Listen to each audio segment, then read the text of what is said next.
বিগত বৰ্ষকেইটাৰ দৰেই এইবছৰ আমি 18, 19, 20, 21, 22 5দিনীয়াকৈ আমি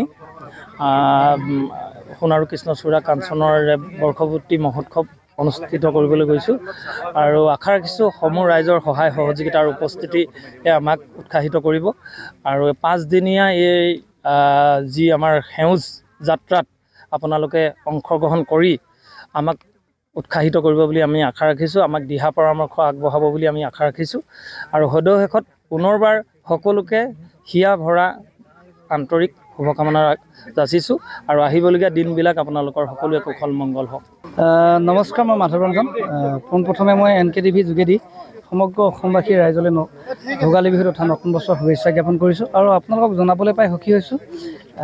আজি আমি আমাৰ অনুপ পাটকাই সহযোগত যিটো অনুষ্ঠান হয় সোণাৰু কাঞ্চন কৃষ্ণচূড়াৰ গছৰ ফেষ্টিভেল, যিটো এই ফেষ্টিভেলটোৰ আমি লাই খুঁটা স্থাপন কৰিছোঁ আৰু আমাৰ অনুষ্ঠানটোৰ মুখ্য উদ্দেশ্য হৈছে আমি সেউজীয়াকৰণৰ ওপৰত। আমি গোটেই চৰাইদেউখনত আমাৰ 2 লাখৰ ওপৰত গছ আছে, জীৱিত হৈ আছে আৰু অনাগত দিনত আমি বহুত বেছি গছ পুলি ৰোপণ কৰিব বিচাৰোঁ আৰু এইটো সজাগতামূলক এটা অনুষ্ঠান আৰু আপোনালোকক সকলোকে মই নিমন্ত্ৰণ জনালোঁ।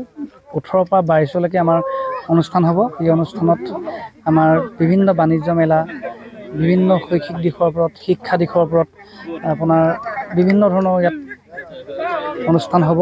গতিকে সকলো আহিব। কালচাৰেল নাইট হ'ব, মুম্বাই আৰ্টিষ্ট আহিব, অসমৰ বহুজন শিল্পী যিহেতু আমাৰ লগতেই আছে, শিল্পী, সাহিত্যিক বন্ধু, সাংবাদিক বন্ধু, জনসাধাৰণ সকলো একগোট হৈ এই অনুষ্ঠানটো আয়োজন কৰোঁ। যিহেতু আপোনালোকে সহযোগ কৰিব, ভাল লাগিব। ধন্যবাদ। নমস্কাৰ, মই সুৰেন্দ্ৰ লোহাৰ।